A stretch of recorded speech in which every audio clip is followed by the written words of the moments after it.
알테오젠 주주 여러분 반갑습니다. 알테오젠을 아직도 키트루다 하나로만 설명한다면 이제는 회사 가치의 절반만 보는 겁니다. 키트루다 큐렉스가 잘 팔리는 것도 물론 좋습니다. 그런데 알테오젠의 다음 큰 재평가는 큐렉스 매출이 한 번 더 늘어나는 순간에만 나오는 게 아니에요. 키트루다에서 증명된 ALTB사가 사노피와 다이이치산큐, GSK, 바이오젠의 제품으로 이어지고 그중 하나라도 임상 단계를 끌어올리는 순간 시장이 알테오젠을 계산하는 방식 자체가 달라질 수 있습니다. 지금까지는 키트루다 큐렉스 하나에서 받을 판매 마일스톤과 로열티를 중심으로 기업 가치를 계산했다면 앞으로는 여러 제품에서 들어오는 계약금과 마일스톤, 로열티를 합쳐서 봐야 할 수 있다는 겁니다. 이 이야기를 이해하려면 큐렉스가 무엇을 증명했는지부터 짚어야 됩니다. 키트루다 큐렉스의 2026년 1분기 매출은 1억 2,800만 달러였고 2분기에는 4억 6,300만 달러로 늘었습니다. 한 분기 만에 약 3.6배가 된 겁니다. 미국에서 영구 J코드가 적용된 뒤 보험 청구가 편해졌고 MSD도 의료진과 환자의 채택이 빨라지고 있다고 설명했습니다. 기존 정맥주사 키트루다에 30분 이상 걸리던 투약 시간을 약 1분에서 2분까지 줄였으니 환자만 편해지는 게 아닙니다. 병원 입장에서는 같은 시간에 더 많은 환자를 받을 수 있고 MSD 입장에서는 키트루다 특허 만료 이후에도 큐렉스라는 새로운 제형으로 시장을 지킬 수 있습니다. 환자와 병원, 제약사가 모두 움직일 이유가 생긴 구조예요. 근데요, 큐렉스의 진짜 의미는 매출 숫자 하나가 아닙니다. 알테오젠의 효소가 세계에서 가장 많이 팔리는 항암제 가운데 하나에 들어가 실제 허가를 받고 대규모 생산을 거쳐 미국과 유럽 시장에서 판매될 수 있다는 사실을 보여줬습니다. 바이오 플랫폼은 연구실에서 좋은 결과를 냈다는 것만으로는 부족합니다. 파트너사가 기술을 가져가고 공정을 만들고 임상을 통과하고 규제기관 허가를 받아 환자에게 판매하기까지 긴 과정을 버텨야 하거든요. ALTB사는 그 길을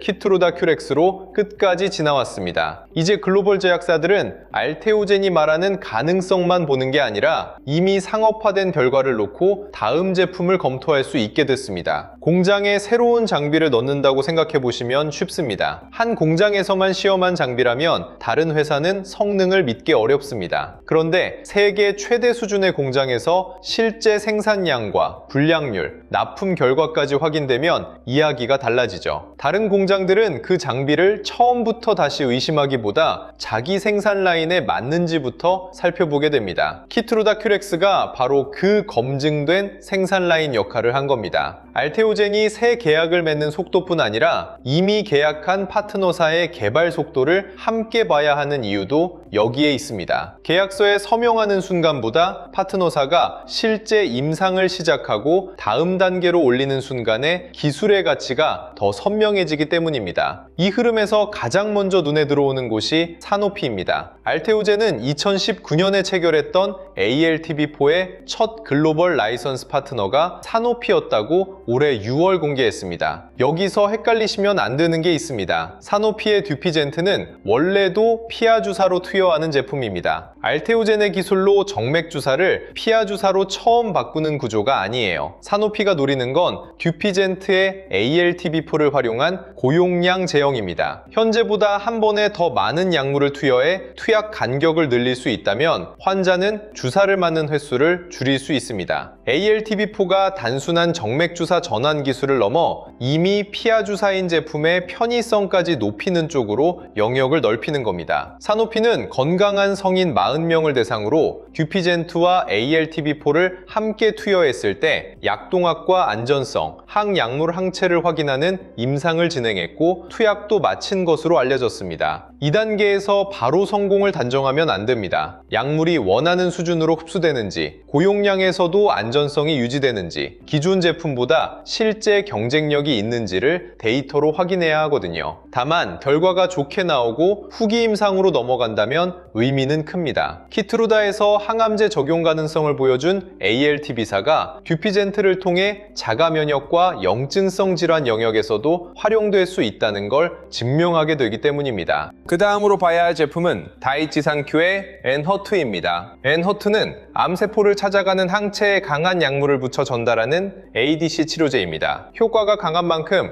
약물의 전달과 투여 과정, 안전성 관리가 굉장히 까다로운 분야예요. 다이치 산큐는 ALTB4를 활용한 엔허투 피하 주사 제형의 인상 1상을 진행하고 있습니다. 이게 성공하면 알테오젠은 일반 항체 의약품뿐 아니라 구조가 더 복잡한 ADC까지 피하 주사로 전환할 수 있다는 가능성을 보여주게 됩니다. 더구나 알테오젠이 공개한 전임상 결과에서는 ALTB4를 함께 사용한 피하 주사군에서 약물 흡수와 생체 이용률이 개선됐고 주사 부위 피부 독성과 일부 안전성 지표도 나아지는 흐름이 확인됐습니다. 아직 임상 결과는 아니지만 엔허투 개발을 지켜볼 근거는 충분히 생긴 셈이죠. 여기서 엔허투가 왜 알테오젠의 다음 큰 갈림길인지 보입니다. 키트루다 크렉스는 이미 상업화에 성공했지만 시장에서는 그 성공이 키트루다라는 특별한 제품 하나에만 가능한 것은 아닌지 의심할 수 있습니다. 엔허투까지 임상에서 의미 있는 데이터를 보여주면 그 의심이 줄어듭니다. 항암 항체에서 ADC로 플랫폼 적용 범위가 넓어지고 다른 ADC 개발사들도 자기 제품에 ALTB4를 붙일 수 있는지 검토할 이유가 생깁니다. 그러면 알테오젠의 가치는 엔허투 계약 하나에서 끝나지 않습니다. ADC 시장 전체에서 피하 주사 제형을 만들고 싶은 기업들의 선택지가 될 가능성까지 열리게 됩니다. GSK 자회사 테사로와 맺은 계약도 이어서 봐야 됩니다. 대상은 면역 항암제 도스타리맙입니다. 제품명 젠퍼리로 알려진 약인데요. 키트루다와 마찬가지로 PD-1을 차단하는 면역 항암제입니다. GSK가 도스타리맙 피하 주사를 개발하는 건 단순히 투약 시간을 줄이기 위해서만은 아닙니다. 면역 항암제 경쟁이 치열해질수록 효과가 비슷한 제품 사이에서는 환자 편의성과 병원 운영 효율, 제품의 특허 전략이 경쟁력이 될 수 있거든요. 키트루다의 경쟁 제품까지 ALTB4를 선택했다는 건 알테오젠 기술이 특정 회사에만 묶인 도구가 아니라 면역 항암제 시장 전반에서 활용될 수 있다는 신호로 볼 수 있습니다. 바이오젠과의 계약은 또 다른 방향을 보여줍니다. 바이오젠은 ALTB4를 활용해 2개 바이오 의약품의 피하 주사 제형을 개발할 권리를 확보했고 추가 품목에 대한 선택권도 갖고 있습니다. 아직 제품명이 공개되지 않았기 때문에 특정 약을 단정해서는 안 됩니다. 다만 바이오젠이 신경계와 자가면역 질환 분야에 강점을 가진 회사라는 점을 생각하면 알테오젠의 적용 범위가 항암제에만 머물지 않을 가능성을 보여줍니다. 제품명이 공개되는 순간도 재료가 될 수 있지만 더 강한 신호는 임상 등록입니다. 파트너가 품목을 공개하고 실제 환자 투약 단계로 들어가야 계약이 종이 위의 권리에서 개발 중인 자산으로 바뀌기 때문입니다. 아스트라제네카는 세계 항암제에 ALTB4를 적용할 권리를 확보했습니다. 다이치산큐의 엔허투와 GSK의 도스타리맙, 바이오젠의 두 품목까지 놓고 보면 알테오젠은 한 제품에 기술을 한 번 넘긴 회사가 아닙니다. 하나의 플랫폼을 서로 다른 회사와 서로 다른 치료 영역에 반복해서 적용하고 있습니다. 이 구조가 자리 잡으면 한 제품의 임상이 늦어져도 다른 제품의 계약금이나 개발 마일스톤이 들어올 수 있고 상업화 제품이 늘어날수록 판매 로열티의 출처도 다양해질 수 있습니다. 바이오 기업에서 가장 무서운 건 하나의 임상 결과에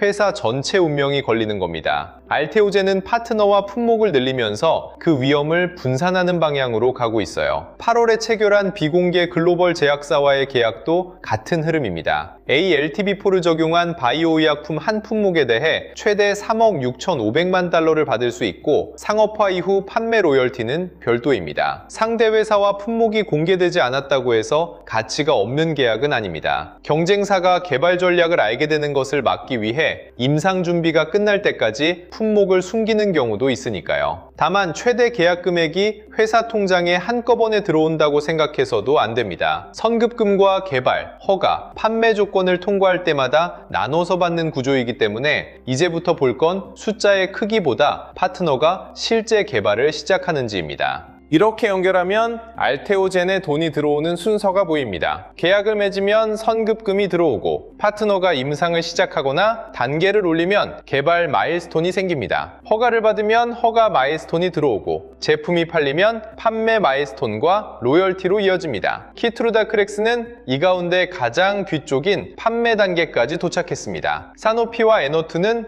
임상을 통해 개발 가능성을 확인하는 구간이고 GSK와 바이오젠, 아스트라제네카의 일부 품목은 앞으로 구체적인 개발 일정이 드러나야 합니다. 모든 파트너가 같은 속도로 움직이는 건 아니지만 여러 제품이 서로 다른 단계에 놓여 있다는 점이 알테오젠의 현금 흐름을 이어주는 힘이 될 수 있습니다. 실적에서도 변화가 나타나고 있습니다. 알테오젠은 2026년 상반기 매출 1,405억 원, 영업이익 735억 원, 당기순이익 1,013억 원을 기록했습니다. 예전에는 기술이 정말 상업화될 수 있는지를 두고 기대와 의심이 맞섰다면 지금은 기술 수출 계약금과 마일스톤이 실제 손익계산서에 들어오고 있습니다. 키트루다 크랙스 판매가 늘면 판매 조건에 따른 현금 유입도 이어질 수 있고요. 그렇다고 분기 실적을 일반 제조업처럼 일정하게 보면 안 됩니다. 마일스톤을 어느 분기에 인식하느냐에 따라 매출과 이익이 크게 달라질 수 있기 때문에 한 분기 숫자보다 계약과 임상 진행 상황을 함께 놓고 읽어야 돼요. 물론 모든 후속 제품이 성공한다고 미리 계산하는 것도 위험합니다. 사노피의 고용량 듀피젠트는 약동학과 안전성 결과를 통과해야 하고 에너투 피아주사는 ADC 특성상 흡수와 안전성을 더 세밀하게 확인해야 됩니다. 바이오젠의 품목은 아직 공개되지 않았고 아스트라제네카의 새 제품도 개발 속도가 모두 같을 수는 없습니다. 임상이 늦어지거나 개발 전략이 바뀌면 마일스톤 시점도 뒤로 밀립니다. 주가는 이런 성공 가능성을 실제 결과가 나오기 전에 먼저 반영합니다. 좋은 기술이라는 확신과 지금 가격이 싸다는 판단을 같은 말로 받아들이면 안 되는 이유예요. 그래서 알테오젠의 다음 재평가를 확인할 때는 새 계약 건수만 세면 안 됩니다. 이미 계약한 파트너가 임상을 시작하는지, 환자 투약을 끝내는지, 다음 단계로 넘어가는지, 품목명을 공개하는지를 이어서 봐야 됩니다. 사노피에서 임상 결과가 확인되고 후기 개발 계획이 구체화되는지, 에너투 피아주사 임상에서 실제 환자 데이터가 나오는지, 바이오젠과 아스트라제네카가 어떤 품목을 언제 임상에 올리는지가 더 큰 신호가 될 수 있습니다. 계약이 씨앗이라면 임상 진전은 공장이 돌아가기 시작하는 순간이고 허가와 판매는 제품이 출고돼 돈으로 바뀌는 순간입니다. 근데 알테오젠을 계속 보다 보면 여기서부터 개인이 가장 많이 막힙니다. 국내 공시만 확인하면 될 것 같지만 실제로 주가를 먼저 움직일 수 있는 내용은 MSD와 사노피, 다이이치 산큐, GSK, 바이오젠의 발표에서 따로 나오기 때문입니다. 키트루다 크랙스 매출은 MSD 실적 자료에서 먼저 확인되고 듀피젠트 개발 단계는 사노피의 임상 등록과 발표를 확인해야 합니다. 에너투는 다이이치 산큐의 임상 계획을 따라가야 하고요. 뉴스가 나온 뒤 국내 기사만 기다리면 이미 주가가 먼저 움직인 다음일 수 있습니다. 그렇다고 해외 자료를 매일 전부 찾아보자니 어떤 내용이 알테오젠의 마일스톤과 연결되는지 구분하기가 어렵습니다. 정보를 찾는 것만으로 끝나는 것도 아닙니다. 같은 소식을 확인해도 내 보유 가격과 비중에 따라 행동은 달라져야 하거든요. 보유 가격에 따라 지금 받아들여야 할 의미도 다릅니다. 수익권에 있는 분들은 키트루다 이후의 확장을 보면서 중장기 물량을 남겨둘 수 있지만 기대감만으로 비중이 너무 커졌다면 일부 현금을 확보할 필요도 있습니다. 높은 가격에서 들어온 분들은 후속 파이프라인이 많다는 이유만으로 하락할 때마다 물을 타면 안 됩니다. 임상 결과가 나오기 전까지 주가는 수급과 기대치에 따라 크게 흔들릴 수 있거든요. 현금으로 기다리는 분들은 계약 발표 당일을 따라가기보다 파트너의 임상 진전이 확인되고 외국인과 기관 수급까지 붙는 구간을 나눠서 보는 편이 낫습니다. 결국 좋은 자료를 빨리 찾는 것과 내 계좌에 맞는 행동을 선택하는 건 별개의 문제입니다. 그래서 알테오젠 실시간 대응 알림센터를 준비했습니다. 단순히 뉴스를 보내는 곳이 아닌 내 행동을 바꿔야 할 순간을 쉽게 확인하는 곳인데요. 파트너사의 발표가 나오면 회사 이름과 약 이름만 전달하는 게 아니라 그 소식이 계약 단계인지 인상 개시인지 환자 투약 완료인지, 허가 신청인지, 판매 마일스톤과 연결되는 내용인지를 나눠서 보는 방식입니다. 같은 호재라도 임상을 시작했다는 소식과 허가를 받았다는 소식의 무게는 다릅니다. 이 차이를 알아야 이미 많이 오른 뒤 따라갈지, 개발 진전을 기다리며 비중을 조절할지 판단할 수 있습니다. 장전에는 밤사이 해외 파트너사에서 나온 자료와 국내 공시를 먼저 확인합니다. MSD가 크렉스 판매나 저금증 확대를 발표했는지, 사노피와 다이치 산큐의 임상 정보에 변화가 생겼는지 연결해서 보는 겁니다. 장중에는 뉴스만 보는 게 아니라 외국인과 기관, 프로그램 수급과 거래 대금을 함께 확인합니다. 좋은 임상 소식이 나와도 거래량이 붙지 않고 종가가 밀리면 시장이 이미 기대를 반영했을 수 있고요. 반대로 크게 알려진 뉴스가 없어도 외국인과 기관이 동시에 들어오고 바이오 섹터로 돈이 퍼진다면 다음 일정에 대한 기대가 먼저 움직이는 흐름일 수 있습니다. 마감 뒤에는 장중 고점보다 종가가 어디에서 끝났는지를 봅니다. 알테오젠만 올랐는지, 리가켄 바이오와 ABL 바이오 같은 바이오 대형주가 함께 움직였는지, 코스닥 거래대금까지 살아났는지를 연결해야 됩니다. 알테오젠 혼자 급등하면 개별 재료의 힘일 수 있지만 바이오 섹터 전체가 따라오면 시장의 돈이 움직인 겁니다. 개별 뉴스의 수명과 섹터 수급의 수명은 다르기 때문에 대응도 달라져야 해요. 이런 변화가 확인될 때 알림을 통해 장중 대응 기준을 확인할 수 있도록 준비했습니다. 수익권과 본전권, 손실권에 있는 분들에게 같은 알림을 그대로 적용하지도 않습니다. 수익권에서는 임상 기대감으로 급등할 때 일부 수익을 지킬 기준이 필요하고요. 본전권에서는 장중 반등보다 매물대를 종가로 회복하는지를 확인해야 됩니다. 손실권에서는 좋은 파이프라인이 많다는 말만 믿고 계속 비중을 늘리는 게 아니라 실제 개발 단계가 올라가는 것을 확인한 뒤 현금을 나눠야 합니다. 레버리지 계절하면 임상 결과 발표 전 변동성을 견딜 수 있는지도 먼저 살펴야 하고요. 같은 알테오젠 주주라도 보유 가격과 현금 상태가 다르기 때문에 행동까지 같을 수는 없습니다. 알테오젠에서 가장 아쉬운 순간은 좋은 소식을 늦게 확인하는 때만이 아닙니다. 총 계약 금액을 당장 들어오는 돈으로 착각해 급등을 따라가거나 임상 초기 소식을 허가가 임박한 것처럼 받아들이는 순간에도 계좌가 흔들립니다. 그래서 새로운 소식이 나오면 계약금과 개발 마일스톤, 허가 마일스톤, 판매 로열티를 나눠서 확인하고 주가가 그 기대를 얼마나 먼저 반영했는지까지 함께 봐야 됩니다. 이 흐름을 혼자 계속 따라가기 어렵다면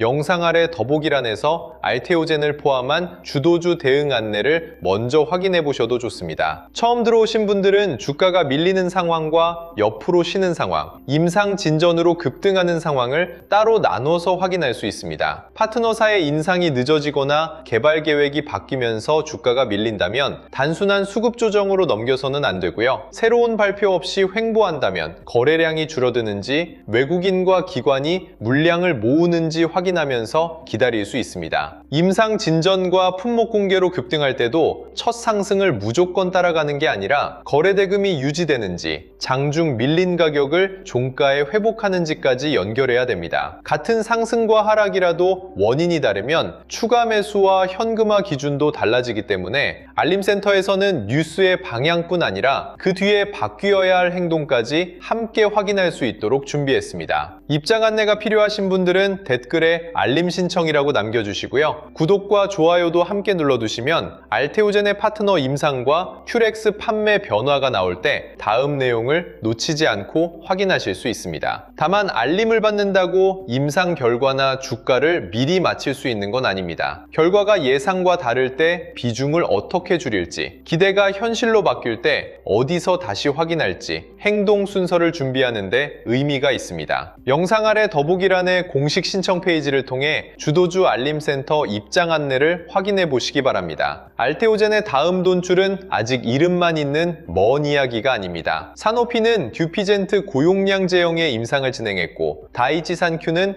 에너2 피아주사 임상에 들어갔으며 GSK와 바이오젠, 아스트라제네카도 각자의 제품을 준비하고 있습니다. 이제 계약이 몇 건인지보다 그 계약들이 임상과 허가, 판매로 얼마나 빠르게 이동하는지를 보겠습니다. 다음 영상에서는 8월 26일 신주 상장을 앞두고 월요일부터 어떤 수급을 확인해야 하는지 자세히 이어가겠습니다. 다음 영상에서는 더 좋은 소식으로 찾아뵙겠습니다. 오늘도 시청해주셔서 감사합니다.